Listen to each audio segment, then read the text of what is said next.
through all the bullet points for everybody's benefit, but I do want to talk about the word kinetic and how its meaning has changed since about 2019.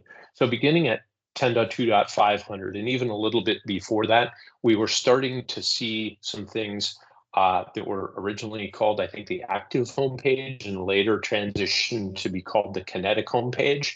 And those were showing up around the 10.2.500 release, which is circa 2019.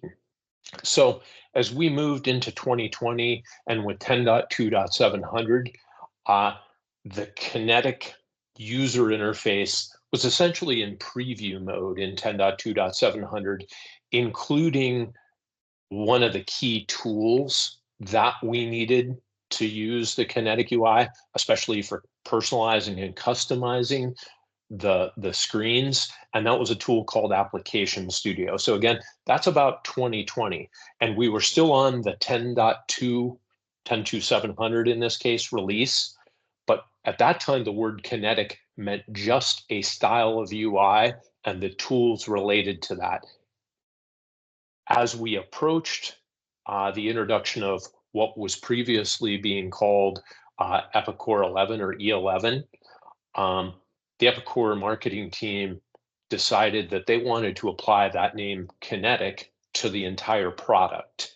And so what was Epicor 11 became Kinetic 2021.1.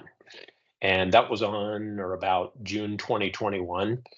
In the intervening time, we've seen the semi-annual releases, spring and fall, of Kinetic continue to arrive, bringing with them a whole host of improvements, both in the base functionality of the Kinetic UI and also in the tools available for customizing, and specific to this conversation, the tools available to us to help transition and uplift our customizations from classic smart client based to Kinetic UI browser based. And I'll talk a little bit more about those. But the important takeaway here is Kinetic started out as a style of user interface, and today it is the name of the product. But it also includes the description of that type of user interface. And I'll talk a little bit more about what that means in the next slide. By the way, everybody's probably seen some examples. This slide contains on the left an example of a classic UI form. In this case, it's the sales order entry form. And then on the right side of the slide, the corresponding base Kinetic UI sales order entry form. And again, just wanted to introduce that, although I'm sure everybody on the call has seen this to some extent or another. So a little bit more background, and where are we right now today with Kinetic UI? Well, Kinetic 2023.2, the current release that came out about the beginning of November of 2023, still supports the classic user interface as long as users are using the smart client. And again, I want everybody to clearly understand that you can be running a Kinetic release, including the latest Kinetic release, and still have individual users or individual screens running within the smart client and using that classic UI. And in fact, there's quite a few of our customers today who are in what I would call that hybrid UI experience. Some of their users and some of their screens are in Kinetic UI, and some of their users and some of their screens are in the classic UI through the smart client. Another important point that I want to make for everybody's benefit, if you are exclusively using Kinetic UI screens, the best user experience, as in responsiveness of screens, application behavior, and functionality, is going to happen if the Kinetic UI is being accessed directly through a web browser by accessing the Kinetic application pool URL, rather than launching Kinetic screens from within the smart client. Again, the best user experience is browser native.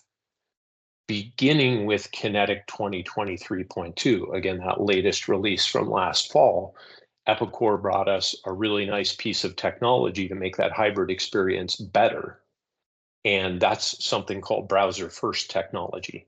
What that allows to have happen is a user running in a web browser in the Kinetic UI, if they access a menu shortcut that calls for a classic UI customization layer, as long as the smart client is installed on that user's PC, and as long as the Edge agent, which is a technical component of the Kinetic UI, is installed and deployed, that user will seamlessly transition from a Kinetic browser-based screen to a classic screen without any, 2 logins or 2 sessions or anything like that required of that user.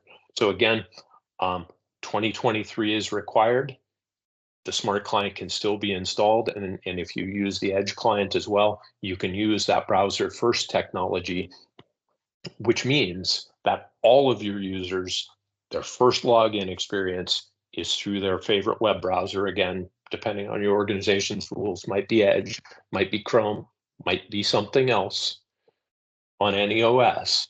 But again, if you're going to run the smart client, that client OS needs to be a Windows 10 or Windows 11 OS. Couple more important points as far as where we are in our journey here. Beginning with the 2024.1 release, which is due mid-May, in any case, prior to June 1st, I believe. There's probably an official date out there. I just didn't put it in my slide deck. But by June 1st, 2024.1 will be generally available. And any new ERP features and feature improvements that come with that new release of the ERP will, for the first time, not be backported to the classic UI. So again, it doesn't mean that the classic UI quits working right now or in May or June, but what it does mean is new features and enhancement that require modification to the UI will only be available on the Kinetic UI. So again, this is another gradual step forward in moving that classic UI closer to deprecation. Now, one more commitment that has been made by the product team at Epicor, and that I want everyone here to understand, is that the classic UI and the smart client will be discontinued in the future. We all know this, but the minimum notice Epicor is going to say at some point in the future, the clock is now ticking. There are 12 months before we discontinue that. And again, I don't know when that announcement is coming, but what that means is when that announcement is made, there's 12 months to get your user experience migrated completely over to the Kinetic browser UI before that next release doesn't support the smart client and classic UI anymore.